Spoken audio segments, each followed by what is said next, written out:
اتنی اچھی ہے کہ وہ ساری دیکھیں چیزیں بڑے خود ہی لے کے جا رہی ہوتی ہیں. بدقسمتی ہمارے ساتھ یہ ہے کہ ہمیں گورے سارا نظام دے گئے, ہمیں اتنا بڑا نیٹ ورک ڈال کے چلے گئے جس کو آپ کو اپ گریڈ کرنا تھا. صحیح. آپ کو لائنز دلی ہوئی ملی, آپ نے کوئی پہاڑ نہیں کھودنے پڑے, آپ کو کوئی راستے نہیں بنانے پڑے, کوئی لینڈ کے اوپر آپ نے کچھ نہیں کرنا تھا, آپ نے چیزوں کو اپ گریڈ کرنا تھا. آج 77-78 سال کے اندر آپ اپ گریڈیشن پہ نہیں گئے, اب یہ پتہ نہیں کب جائیں گے. کرنا تھا چیزوں کو ایاز بھائی کے مطابق اور ہم سب کے مطابق, لیکن اپ گریڈ نہیں کیا. لیکن اب کر لیں اور ایٹ لیسٹ کچھ بہتر کر لیں تاکہ لوگوں کو اس طرح کی پریشانی کا سامنا نہ ہو. جب کبھی کوئی اس طرح سے ایس او پی کے باعث کوئی ٹرین روکنی پڑ جائے تو لوگوں کو وہاں پہ کھانا ہی دے دیں, جا کے کوئی بلینکٹس ہی پرووائڈ کر لیں, تو یہ لوگوں کے لیے جو ہے وہ بہتر ہو جاتا ہے, کیونکہ ان دی اینڈ ہر ادارہ جو ہے وہ عوام کے لیے ہی کام کرتا ہے. تو شو میں یہاں وقت ایک بریک کا, بریک کے بعد جب واپس آئیں گے تو مزید ڈسکشن کریں گے. آپ دونوں کا بہت شکریہ, خورشید بھائی کا اور ایاز بھائی کا. So stay with us, keep watching City at 10.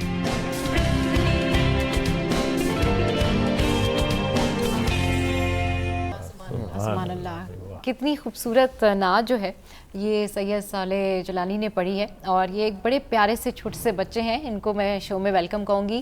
Welcome to the شو. مفتی شہریار ہمارے ساتھ موجود ہیں, مفتی خلیل صاحب ہمارے ساتھ موجود ہیں. شو پہ آنے کے لیے بہت شکریہ.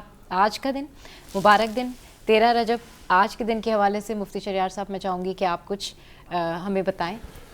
بسم اللہ الرحمن الرحیم. اللہم صلی وسلم وبارک علی سیدنا و مولانا محمد وعلی آلہ و اصحابہ وبارک وسلم. تمام عالم اسلام کو جشن مولود کعبہ, ولادت مولود کعبہ مولا علی مشکل کشا رضی اللہ عنہ سب کو مبارک ہو کہ آج 13 رجب المرجب کے جب خانہ کعبہ میں فاطمہ بنت اسد رضی اللہ تعالی عنہا نے مولا علی مشکل کشا کو جنم دیا.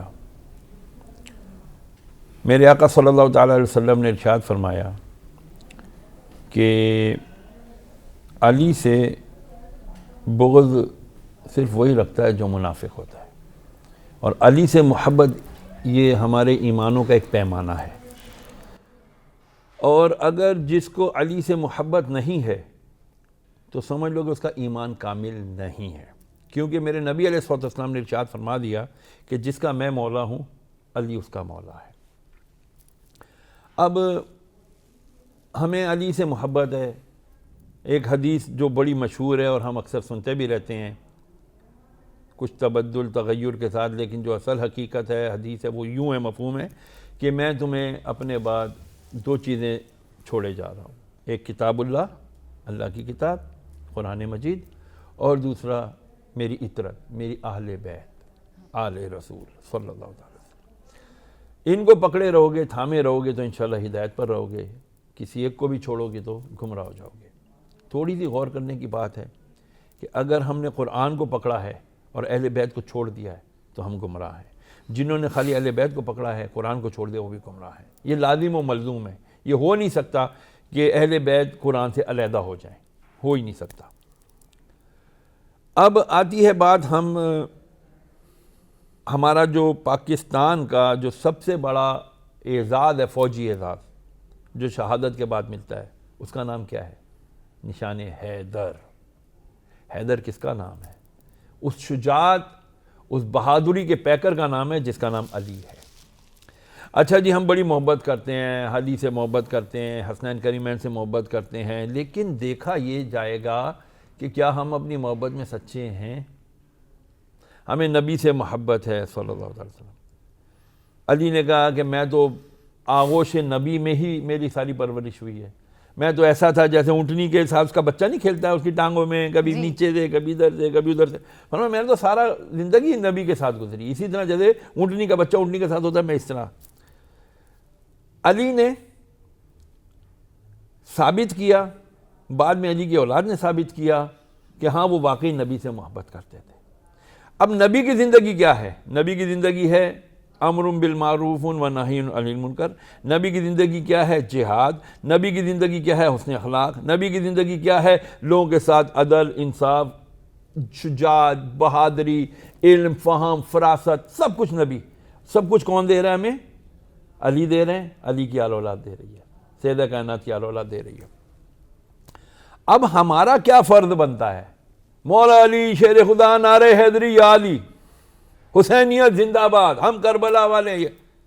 نبی کے جب جنگ ہوئی ہے، تلوار پڑی ہے، تو جو آپ نے خوذ پہنی ہے لوہے کا، جو ایک سیفٹی جسے ہیلمٹ کہہ سکتے ہیں آپ عربی میں اردو میں، تو وہ اس کی زنجیروں کی کڑیاں نبی علیہ الصلوۃ والسلام کے یہاں گال مبارکہ میں لگ گئیں، اور اتنی تکلیف ہے آقا علیہ الصلوۃ والسلام کے چشمان کرم سے آنسو بہ رہے ہیں تکلیف کی شدت کی وجہ سے. ایک صحابی آگے بڑھتے ہیں، کہتے ہیں یا رسول اللہ میں نکالتا ہوں، اپنے دانتوں سے اس کڑیوں کو پکڑتے ہیں وہ صحابی، لیکن کھینچنے لگتے ہیں تو اس صحابی کے دانت ٹوٹ جاتے ہیں لیکن وہ کڑی نہیں نکلتی، اور جیسے جیسے جب وہ کڑی نکلتی ہے تو خون کا فوارہ نکل پڑتا ہے.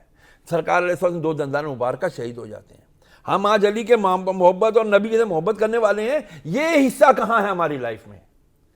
جب غزوہ خندق ہو رہا ہے، سخت سردی ہے، صحابہ کرام بھوک کی شدت سے بیتاب ہیں. ایک صحابی آتے کہتے قمیض اٹھاتے، یا رسول اللہ بڑی بھوک لگ رہی ہے، دیکھیں ایک پتھر بندہ ہے. نبی اپنا دامن مبارک اٹھاتے ہیں، دیکھتے ہیں وہاں 2 پتھر بندے میں، بیٹا میں تم سے زیادہ بھوکا ہوں، 2 دن کا میں بھی بھوکا ہوں، میں نے 2 پتھر باندھے. یہ ہمیں نبی نے سکھایا، لیکن ہمارے پاس یہ پریکٹس میں کیوں نہیں ہے؟ نبی علیہ السلام سے محبت، غلام ہے رسول کے غلام ہے، مولا علی شیر خدا، مشکل کشا، سب کچھ ہے ہمارے پاس، نعرے کی حد تک، زبان کی نوک تک. میں آپ کے پروگرام کے وساطت سے عرض کرنا چاہوں گا، آج ہم مولا علی کا ولادت کا خوشی کا دن ہے، لیکن میرا دل دکھ بھی رہا ہے. کیوں؟ ہم دیکھ رہے ہیں خوب پروگرامز ہو رہے ہیں، لیکن علی کی سیرت کہاں ہے؟ علی کی پریکٹیکل لائف کہاں ہے؟ وہ بہادر شخص کہ جب ان کو نبی علیہ السلام فرماتے ہیں، جانتے ہیں اچھی طرح کہ یار نبی علیہ السلام کو ہجرت کا حکم ہو گیا ہے، اور لوگ نبی جانتے ہیں کہ یہ مجھے قتل کرنے آئیں گے، میرے بستر پہ وار ہوگا، لیکن نبی نے جب فرما دیا علی تم نے میرے بستر پہ سونا ہے، میں جا رہا ہوں مدینے، پیچھے تم نے مجھے جوائن کرنا ہے، لیکن یہ امانتیں ہیں، میں امین ہوں، تم نے امانت کا، اب میرا پرچو تم نے بننا ہے، اب تم نے پریکٹس کرنی ہے میری بات، اور تم نے ساری سب کی امانتیں بنو قریش کی دے کے پیچھے مجھے تم نے جوائن کر لینا ہے. علی کہتے ہیں اس رات کے سوا میں کبھی سکون سے سویا ہی نہیں، کیونکہ مجھے یقین تھا میرے نبی نے فرما دیا کہ صبح تم مجھے جوائن کرو گے، میں صبح زندہ رہوں گا، کیونکہ نبی علیہ السلام اپنی طرف سے تو کچھ کہتے ہی نہیں. قرآن کہتا ہے کہ یہ نبی تو اپنی طرف سے کچھ کہتے نہیں، تو وہی کہتے ہیں جو اللہ کہتا ہے. تو اس کا مطلب مجھے اللہ نے گارنٹی دے دی ہے کہ آج کی رات تو میں نے زندہ رہنا ہی رہنا ہے، کیونکہ صبح میں نے امانتیں واپس کرنی ہے. یہ یقین نبی جیسا، نبی کے اوپر علی کا جو ہے، وہ ہم یقین کہاں سے لائیں گے؟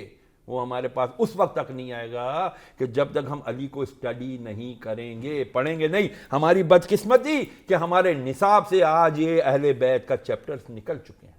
میری ہاتھ جوڑ کر ریکویسٹ ہے ٹو دی ایجوکیشن ڈپارٹمنٹ، خدا رسول نبی کا واسطہ اپنے ہمارے بچوں کے نصاب میں، ہماری کتابوں میں دوبارہ اہل بیت کا تذکرہ لائیں، اس کو چیپٹرز کو لائیں، تاکہ ہمیں ان کی پتہ چلے زندگی کیا ہے اور ہم اس کو اپنا آئیڈیلائز کر سکیں. ٹھیک ہے مفتی خلیل صاحب، آپ کیا اس کے اوپر کہنا چاہیں گے؟ آج مبارک دن ہے 13 رجب. اعوذ باللہ من الشیطان الرجیم، بسم اللہ الرحمن الرحیم. دیکھیں 13 رجب المرجب تو ہر سال آتی ہے، اور آج بھی ہے، اور آئندہ سال بھی آئی، گزشتہ سالوں میں بھی آتی رہی ہے. لیکن حضرت علی کرم اللہ تعالی وجہہ الکریم کے فضائل و برکات، ہم بچپن کی کرامات، جوانی کی کرامات اور ان کے فضائل و برکات تو سنتے تو ہیں، لیکن پھر وہی بات آتی ہے کہ ہمارا عمل اس پر کتنا ہے.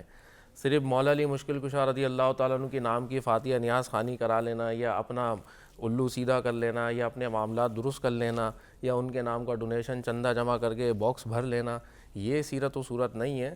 اصل مقصد یہ ہے کہ ہم اپنے مقاصد کو پہلے درست کریں. ہمارے مقاصد کا مقصد یہ کہ مولا علی مشکل کشا رضی اللہ تعالیٰ عنہ کا جو مقام اور مرتبہ ہے وہ خود بنفس نفیس نہیں ہے، بلکہ اللہ اس کے رسول کی طرف سے عطا کردہ ہے. اور یہاں تو نام نہاد لوگ جو خود بطور اپنے ناموں کے ساتھ القابات لگاتے ہیں، مولا علی مشکل کشا رضی اللہ تعالیٰ عنہ کے القابات تو اللہ اس کے رسول نے عطا فرمائے ہیں. یعنی خود بنفس نفیس جو ہے انہوں نے اپنے نام کے ساتھ کسی بھی صحابہ کرام نے نہیں لگائے، بلکہ اللہ اس کے رسول کی طرف سے ان کو یہ انعامات عطا کیے گئے ہیں. اور رہتی دنیا تک آج جو ہم جو ذکر مولا علی مشکل کشا رضی اللہ تعالیٰ عنہ جو کر رہے ہیں، اس کا بنیادی مقصد بھی تو یہی ہے نا کہ اللہ اس کے رسول نے ان کو مقام اور مرتبہ دیا ہے تو ہم کر رہے ہیں. اگر ان کو مقام اور مرتبہ حاصل نہ ہوتا تو آج ہم کیسے ذکر کر رہے ہوتے؟ آج ہم کسی اپنے والدین گزر جاتے ہیں، ان کا 3-4 دن کے بعد بھول جاتے ہیں. کچھ جو ہوتے ہیں وہ 40 دن تک یاد رکھتے ہیں، کچھ ہوتے ہیں جو سالانہ فاتحہ پہ یاد رکھتے ہیں، اور کچھ ہوتے ہیں جو ہر وقت یاد رکھتے ہیں.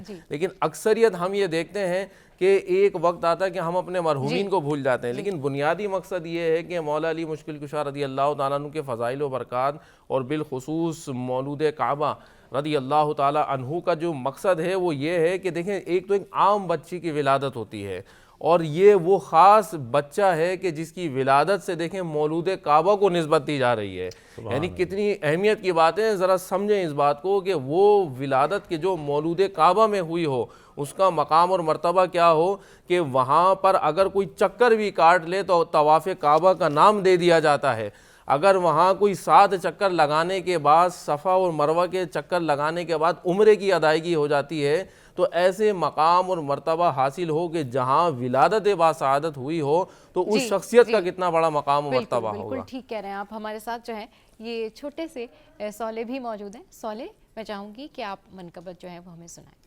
سبحان اللہ، سبحان اللہ، بہت خوبصورت آپ نے منقبت پڑھی، اور یہ بہت پیارے سے چھوٹے سے بچے ہیں اور یہ بہت اچھی جو ہے نعت خوانی اور منقبت جو ہے پڑھتے ہیں. مفتی شہریار صاحب، آج کا دن اتنا مبارک دن ہے، 13 رجب کا دن ہے، تو آج مولا علی کی جو شخصیت ہے اس کے حوالے سے، ان کے جو اہم پہلو ہیں اس کے حوالے سے ہمیں بتائیں. مولا علی مشکل کشا اللہ تبارک و تعالیٰ کے پیارے محبوب دانہ غیوب صلی اللہ علیہ وسلم کے تو چچا بھائی ہیں، داماد بھی ہیں، اور اتنی خوبصورت شخصیت ہیں کہ ان کی شخصیت کے کس پہلو پر ہم بات کریں. وقت کا دامن اتنا وسیع ہے نہیں، لیکن میں مختصراً عرض کر دوں کہ ایک مرتبہ بچوں کو بھوکا دیکھا تو آپ بچوں کے لیے بحیثیت باپ تھے نا، تکلیف برداشت نہیں بھی، تو باہر نکلے مزدوری کرنے کے لیے.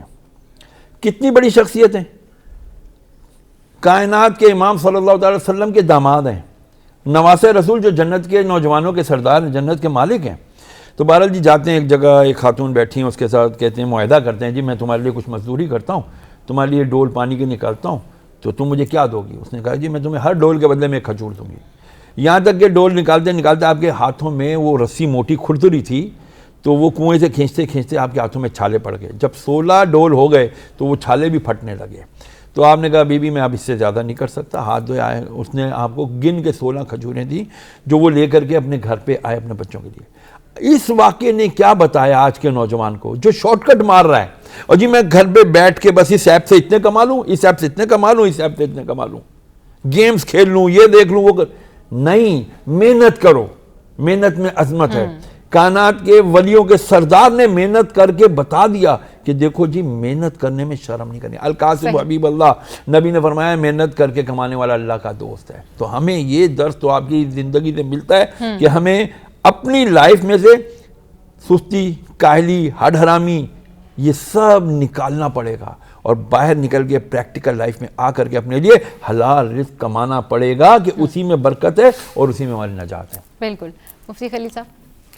جی دیکھیں، سب سے پہلے بات یہ ہے کہ حضرت علی رضی اللہ تعالیٰ عنہ کے بطور شوہر ہونے کے ہم یہ دیکھتے ہیں کہ آپ رضی اللہ تعالیٰ عنہ کا جو نکاح ہے وہ عرش پہ بھی ہوا اور فرش پہ بھی ہوا. واہ واہ سبحان اللہ. سب سے پہلے جب آپ کا فرش پر نہ ہوا تھا تو روایتوں میں آتا ہے، راوی فرماتے ہیں کہ خود سب سے پہلے عرش پر ہوا، یعنی اللہ کے حکم کے مطابق جو ہے، اللہ اس کے رسول کے احکامات کے مطابق خود بنفس نفیس اللہ تبارک و تعالی نے یہ حکم فرمایا کہ حضرت علی رضی اللہ تعالی عنہ کا جو نکاح ہے بی بی فاطمۃ الزہرا رضی اللہ تعالی عنہا سے کیا جائے.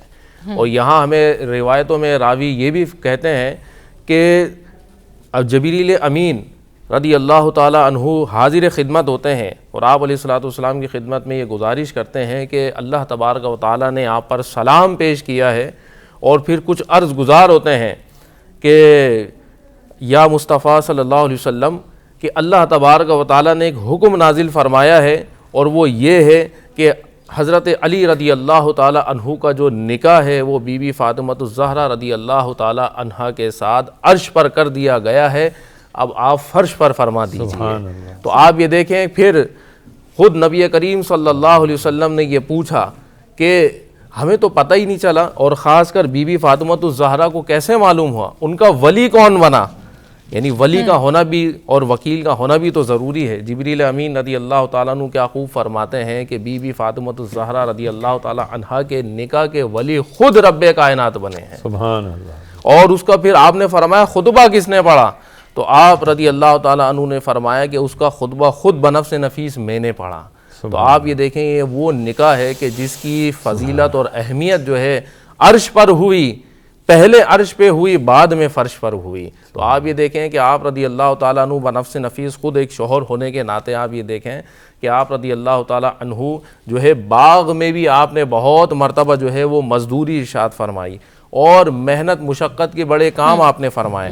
تو بطور شوہر ہونے کے ناطے آپ نے کبھی بھی اپنا ذاتی گھر بنانے کی سوچ نہیں رکھی، یعنی جو آج ہے وہ کل نہیں ہے، جو کل ہے وہ پرسوں نہیں ہے۔ اور کیا فرماتے ہیں کہ جس رب نے مجھے آج کھلایا ہے وہی رب مجھے کل بھی کھلائے گا۔ تو آپ یہ دیکھیں کہ آج ہمارے یہاں اکثریت جب بیٹی کا رشتہ دیتے ہیں تو اپنا گھر ہونا بڑا ضروری ہے، بینک بیلنس ہونا بڑا ضروری ہے۔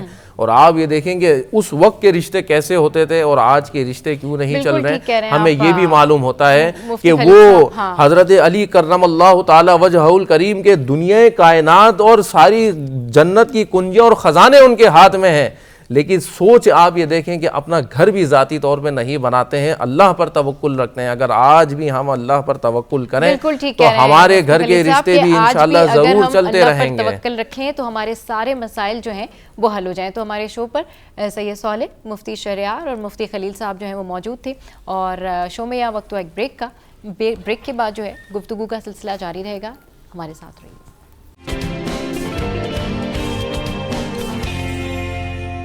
Welcome back. تو جناب، fear of missing out, FOMO, یہ ہم سب کی زندگی میں ہوتا ہے لیکن ہمیں احساس نہیں ہوتا، لیکن اگر یہ حد سے بڑھ جائے تو کیا یہ ڈس آرڈر ہوتا ہے یا بیماری؟ یہ جاننے کے لیے ہمارے ساتھ ہیں عروسہ محسن اور مائنڈ ٹرینر بھی ہیں۔ السلام علیکم، ویلکم ٹو دا شو۔ کیسی ہیں آپ؟ میں ٹھیک ہوں، آپ بتائیے۔ میں بالکل ٹھیک ٹھاک۔ عروسہ، ابھی جب آپ آ رہی تھی راستے میں تو آپ کو کسی قسم کا کوئی فیئر آف مسنگ آؤٹ تو نہیں تھا؟ میری کال مس ہو گئی، میرا موبائل کدھر ہے، یہ سارا کچھ؟ ہاں، ایک فیئر تھا۔ کیا فیئر تھا؟ میں کیونکہ ٹریڈنگ کرتی ہوں اور اس میں ایک فیئر فومو کا کانسیپٹ آتا ہے، اس میں بھی فیئر آف مسنگ آؤٹ۔ تو میں نے کہا اب میں یہ جو دورانیہ ہے یہاں سے وہاں تک جانے کا، تو اس میں یہ تو نہیں میں کوئی ٹریڈ مس کر لوں۔ تو یہ جو کانسیپٹ ہے نا فومو، یہ ایکچولی 2000 سے پہلے کا یہ کوائن ہوا تھا یہ نیم، اور اس کی جو نفسیات ہے اس کے پیچھے وہ یہ ہے کہ کوئی ہم ہر دفعہ دیکھتے ہیں لوگوں کو کہ وہ اٹھتے کے ساتھ ہی موبائل میں دے سی دا اپڈیٹس آن سوشل میڈیا، پھر رات کو بھی سونے سے پہلے ان کو ہوتا ہے کہ میں چیک کروں سارا کچھ۔ تو یہ جو متبادر ہم لوگ چیک کرتے رہتے ہیں دوسروں کی زندگیوں میں کیا ہو رہا ہے، اپڈیٹ کیا ہو رہی ہے، کچھ اور تو کچھ نیا نہیں اپڈیٹ آ گئی یا نہیں آ گئی، تو اس کو فیئر آف مسنگ آؤٹ کہتے ہیں۔ یعنی کہ ایک خوف کہ آپ نے کچھ مس آؤٹ تو نہیں کر دیا جو ہو رہا ہو، یا تو کسی کی زندگی میں یا پھر سوشل میڈیا کے ارینا کے اندر بات کریں، تو یہ جو خوف ہے یہ آپ کے اندر انزائٹی بھی پیدا کرتا ہے اور آپ کا کانفیڈنس بھی بعض اوقات لوگوں کا لو ہو جاتا ہے۔ لیکن اگر میں اس کے برعکس ایک اور زاویے سے بات کروں تو اگر فومو نہیں ہوگا تو کیوریوسٹی نہیں ہوگی، اور کیوریوسٹی نہیں ہوگی تو آپ شاید نالج یا لرننگ نہیں کریں گے۔ تو یہ اس کا دوسرا زاویہ ہے۔ تو ہم جیسے فومو کہتے ہیں نا کہ آپ نے سنا ہوگا کہ نہیں اٹس ویری نیگیٹو، آپ مت کرو، لیکن اس کے برعکس میں ایک اور زاویہ بھی دکھا رہی ہوں کہ اگر آپ لوگوں کو فومو نہیں ہوگا تو آپ کو وہ کیوریوسٹی بھی نہیں ہوگی، وہ ایک چاہ بھی نہیں ہوگی کہ یار میں کچھ سیکھوں، میں یہ کروں، میں وہ اسکل بھی سیکھوں۔ تو جہاں جہاں فومو ہے وہاں پہ میں نے اپنے اندر یہ پایا کہ میں وہ کیوریوسٹی جو ہے وہ اپنے اندر جب پیدا ہوتی ہے تو اس کو میں اچھے سے یوٹیلائز بھی کرتی ہوں۔ تو یہ اس کے پیچھے نفسیات ہے کہ ہم بعض اوقات دیکھتے ہیں کہ جب اگر بچپن میں اگر بچے کو وہ توجہ نہ دی جائے، وہ اٹینشن نہ دی جائے، تو اس کے اندر یہ ایلیمنٹ بہت پایا جائے گا انسیکیورٹی کا، کہ مجھے سب کچھ معلوم ہو، میں ہر چیز سے اپڈیٹڈ رہوں۔ اس سے اس کو یہ وقتی طور پہ یہ تسلی مل جاتی ہے کہ I am in the circle. صحیح۔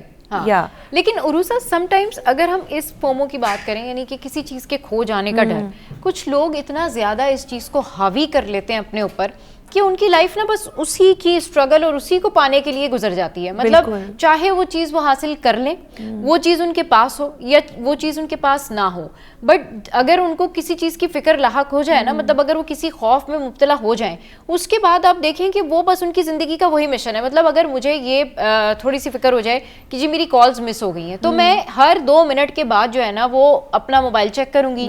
میں ہر 2 منٹ کے بعد اپنے آپ کو اس طرح سے رکھوں گی کہ میں شاید موبائل مجھے کنٹرول کر رہا ہے, یا پھر مجھے کوئی بھی میری زندگی کی کوئی آرڈنری سی چیز, جسٹ لائک کہ مجھے کوئی مہنگی چیز پسند آ گئی ہے, میں نے کوئی جیولری لی ہے اور میں نے کہیں رکھ دی ہے, اور اب وہ میں بار بار اس کے لیے کانشیس ہوں گی, میں بار بار جا کے دیکھوں گی ہاں یہ وہی رکھی ہوئی ہے نا.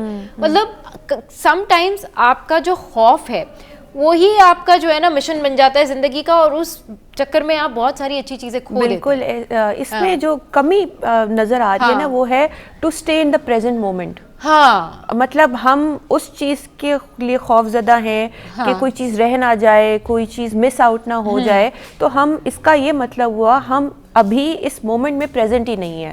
یعنی کہ جو کمی محسوس ہو رہی ہے وہ مائنڈ فلنس کی کمی ہو رہی ہے. آپ کو مائنڈ فل رہنا ہے اور پریزنٹ مومنٹ میں رہنا ہے, اور اس وقت میں دیکھنا ہے. مطلب مثال کے طور پہ میں یہ کہہ لوں کہ فومو کے بجائے آپ جومو کریں. صحیح ہے, سمجھیں جومو کیا ہے, جوائے آف مسنگ آؤٹ. یہ لمحہ ہے یہ نہ مس ہو جائے. صحیح ہے, تو اس پریزنٹ مومنٹ میں رہیں, نہ کہ اس خوف میں رہیں جو کہ آپ کے ہاتھ میں ہی نہیں ہے ابھی. صحیح, بالکل ٹھیک کہہ رہی. اور دوسری بات یہ کہ سب سے بڑی بات یہ ہوتی ہے کہ جب آپ ساری چیزوں کا خوف اپنے ساتھ رکھ رہے ہوتے ہیں, اس کے بعد بھی جب چیزیں آپ کے ساتھ نہیں ہوتی ہیں, اس کے بعد بھی جب آپ کی پلاننگ فیل ہو جاتی ہے, اس کے بعد بھی آپ کی کوئی چیز چوری ہو جائے یا کھو جائے, تو پھر ان دی اینڈ آپ کو سمجھ میں آتی ہے کہ آپ کے ہاتھ میں تو کچھ بھی نہیں تھا. آپ کا خوف, آپ کی اتنی اسٹرگل, آپ کی اتنی پلاننگ, سارا کچھ ضائع گیا اس لیے کہ آپ اوور کانشیس تھے, کیونکہ ہونا وہی تھا جو ہو جاتا ہے. ڈاکٹر شعیب نے بھی ہمیں اس پر جوائن کیا ہے. السلام علیکم, ویلکم ٹو دی شو. کیسے ہیں آپ؟ ٹھیک ٹھاک؟ میں ٹھیک ٹھاک ہوں, آپ لوگ سنائیے کیسے؟ بالکل ٹھیک ٹھاک. آج ہم بات کریں فومو سے ریلیٹڈ, کہ ہم لوگ اپنی زندگی میں ہر چیز کے کھو جانے کا اتنا خوف رکھتے ہیں کہ اس سارے سیناریو میں ہماری زندگی کی جو ایکچوئل خوشیاں ہوتی ہیں وہ بھی چلی جاتی ہیں. تو ذرا بتائیں یہ کیا تھیوری, کیا کانسیپٹ ہے یہ؟ بالکل ٹھیک کہہ رہی ہیں آپ. بیسیکلی تو جو آپ لوگوں کی گفتگو چل رہی تھی اس کو میں آگے لے کے چلوں گا. جیسے کہ ابھی آپ لوگ ذکر کر رہے تھے کہ کھو جانے کا خوف, تو وہ کھو کیا چیز رہی ہے ہمیں پتہ تو ہونا چاہیے نا. صحیح, میری گاڑی کھو گئی ہے, میری گھڑی کھو گئی ہے, کھو کیا رہا ہے؟ تو بیسیکلی کیا ہے, یہ ایک اپریہنشنز ہیں, اندیشے ہیں. یہ اندیشے کیا ہوتے ہیں جو کہ ہم اپنی سائیکالوجی کی زبان میں کہتے ہیں بیسیکلی موسٹلی یہ جو ہیں اللاجیکل ہوتے ہیں. اچھا, irrationals ہوتے ہیں. صحیح, یعنی کہ اس کی بظاہر کوئی لاجک نظر نہیں آتی ہے. ٹھیک ہے, ہاں اگر کوئی لاجک ہے تو اس کو تلاش کریں. تو پہلے تو ہمیں جاننے کی ضرورت ہے کہ ہماری کھو کیا چیز رہی ہے. تو فوم سے جو ریلیٹڈ چیزیں ہیں بیسیکلی کیا ہوتا ہے, ہم جو حقیقی پلیجر ہے اس سے مس کر رہے ہیں چیزوں کو, حقیقی سوشلائزیشن سے مس کر رہے ہیں. ٹھیک ہے, اپنے جو ریئل پلیجر ہے اس کو ہم مس کر رہے ہیں اور آرٹیفیشیلٹی کی طرف جا رہے ہیں. تو ہمیں کوشش کرنی چاہیے کہ ہم اپنے ریئل پلیجر کو, ان ریئل پلیجر کو پہلے تو فائنڈ آؤٹ کر لیں. اگر ہم اس کو آسانی سے فائنڈ آؤٹ کر لیں تو مجھے لگتا ہے کہ شاید ہم فومو کے اوپر بہت آسانی سے اوور کم کر سکتے ہیں. صحیح. اچھا عروسہ, جس طرح سے بات ہو رہی ہے نا کہ real pleasure, in real pleasure, اب یہ ڈیسائیڈ کون کرے گا؟ یہ کیسے بندہ خود سے ایسے ڈیسائیڈ کر لے گا بھائی میری اصلی خوشی کس چیز میں؟ بھائی میری تو اصلی خوشی بہت ساری چیزوں میں ہے. مطلب مجھے شاپنگ میں بھی مزہ آتا ہے, مجھے تو کھانے پینے میں مزہ آتا ہے, مجھے میرے کزنس کے ساتھ بھی مزہ آتا ہے, مجھے میرے دوست بھی چاہیے. بھائی زندگی میں تو آپ کیلکولیٹ ہی نہیں کر سکتے نا, آپ کو تو سب کچھ چاہیے. مطلب ہاں, تو یہ کیلکولیشن بڑا مشکل ہے. ہاں آپ بالکل صحیح کہہ رہی ہیں. اور بعض اوقات لوگوں میں اتنی کلیئرٹی نہیں ہوتی. لوگ میرے پاس آ کے کہتے ہیں کہ جی ہمیں پتہ ہی نہیں, ڈائریکشن ہی نہیں پتہ جانا کہاں ہے, تو ہم کیسے بیٹھ کے اپنے گولز کریں. ہم تو آئے اسی لیے کہ ہمیں بتائیں آپ. تو آپ کی بات بالکل 100% درست ہے. دیکھیں آپ کے کچھ نا ویلیوز اور عقیدے ہوتے ہیں جو آپ کے بچپن سے انسٹل ہوتے ہیں, وہ آپ کو ایک سینس آف ڈائریکشن دیتے ہیں کہ آپ نے جو بھی آپ وقت بتا رہے ہیں کون سا ایسا کام آپ کریں جس میں آپ یور فائنڈنگ لائک وہ ایک ایفرٹ نہیں لگ رہی. مطلب خوشی اگر نہیں سمجھ میں آ رہا اس لینگویج میں تو اس طرح کر لیں کہ جس میں effortlessly you are doing it so casually good in that thing.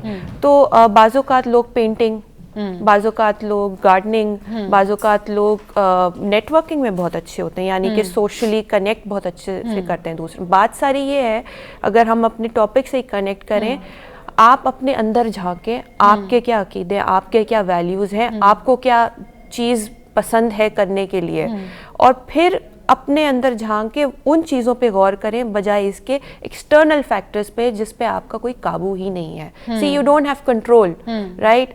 آپ کو خوف کیوں ہوتا ہے؟ کیونکہ شاید اگر ایڈلٹس کی بات کروں تو پھر کسی اور کی شادی دیکھ لیا آج کل, دسمبر جنوری کا مہینہ ہے, میری کیوں نہیں ہوئی, سب کی شادیاں ہو رہی ہیں, میری کیوں نہیں ہوئی, کی شادی پھر یہ ایک فیئر ہو گیا, رائٹ. یہ سب سے بڑا فیئر ہے. بالکل آج کل آپ کے پاس بھی جو لوگ آتے ہوں گے نا, وہ یہ زیادہ ٹینشن لے کے آتے ہیں کہ سب کی شادی ہو گئی, میں 30-35 کا ہو گیا, ہو گئی, تو اب کیا ہوگا. لیکن یہ کمپلیکس میں نہیں آ جائے گا کہ سب کی شادیاں ہو رہی ہے, ہماری شادی نہیں ہو رہی اور فلانا, تو یہ کمپلیکس میں بالکل fear of missing out creates that sense of insecurity. آپ کو آپ کا کانفیڈنس بہت, میں نے جیسے انیشلی کہا تھا, بہت نیچے گر جاتا ہے اس کی وجہ سے, کیونکہ آپ اگین آپ اپنے آپ کو کمپیئر کر رہے ہیں. اس میں کمپیریزن کا بہت بڑا ایلیمنٹ آ جاتا ہے. آپ کو کمپیریزن دوسرے سے نہیں کرنا, آپ کو ہمیشہ کمپیریزن اپنی ذات سے کرنا ہے کہ کل میں کیسا تھا اور آج میں کیسا ہوں, یہ کمپیریزن ہونا چاہیے.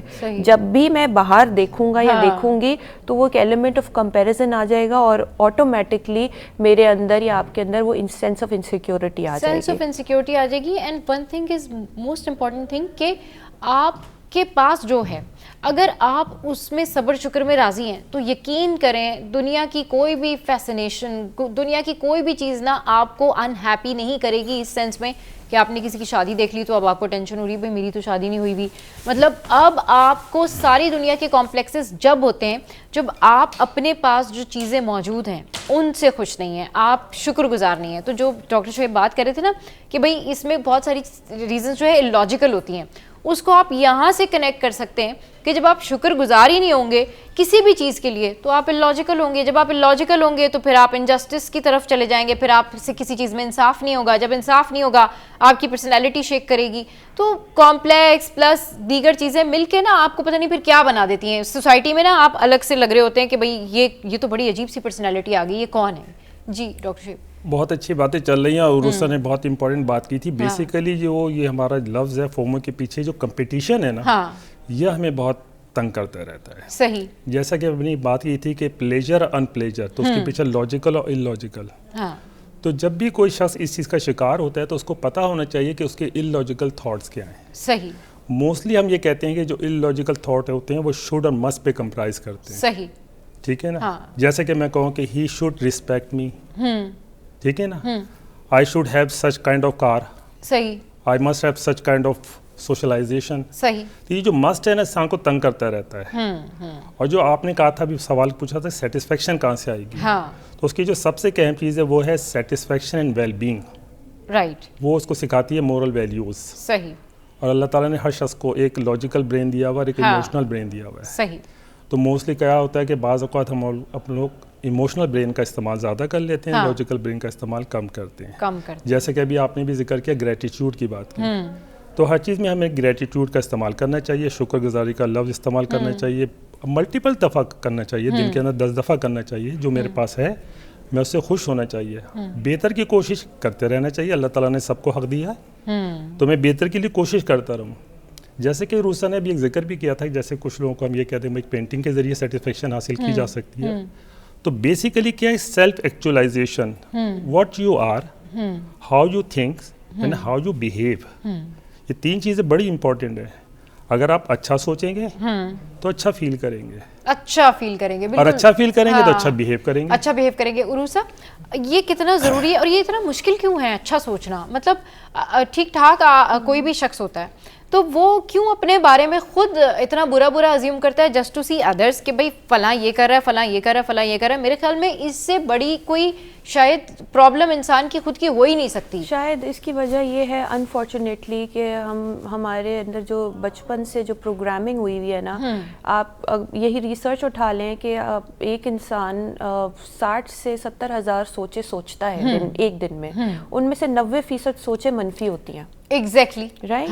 تو یہ اگر میں اس کو اور پیچھے لے کے جاؤں تو شاید اس کی وجہ یہ بھی ہو سکتی ہے کہ جب بچہ بڑا ہوتا ہے تو پہلے سے ہی ماں باپ کہہ دیتے ہیں کہ نہیں مت کرو, نہیں کرو, آرام سے کرو, ابھی یہ نہیں کرو, ابھی وہ نہیں کرو. تو یہ جو نا کا لفظ ہے نا, یہ متبادل دفعہ جو استعمال ہوا, اس کی وجہ سے انسان کی پروگرامنگ بہت کیئرفل ہو گئی, رائٹ, اور جس کی وجہ سے وہ اپنے آپ کو وہ منفی اگر اس میں لے کے جاتا ہے تو it's a sense of protection for them. تو شاید اس کی وجہ یہ ہو سکتی ہے.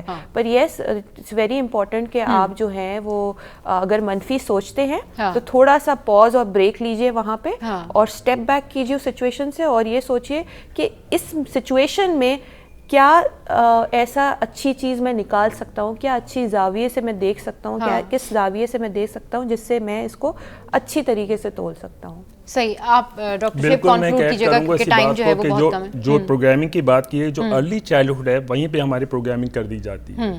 ہمارے گھر بار والے, ہمارے اساتذہ, ہماری سوشلائزیشن, ہمارا سوشل میڈیا, ہمارا پیئر گروپ, ہمارے پیئر پریشرز, یہ وہ سارے فیکٹرز ہیں جو ہماری پروگرامنگ بچپن سے کر رہے ہیں.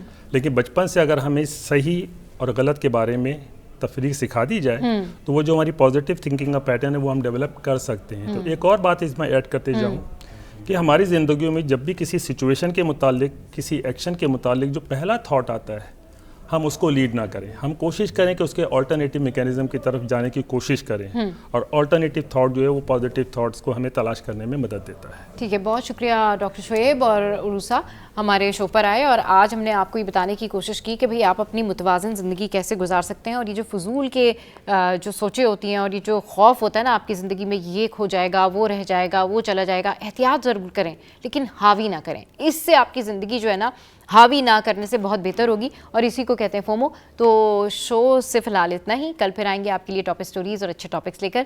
اپنا بہت خیال رکھیں, دیکھتے رہیے سٹی ایٹ 10.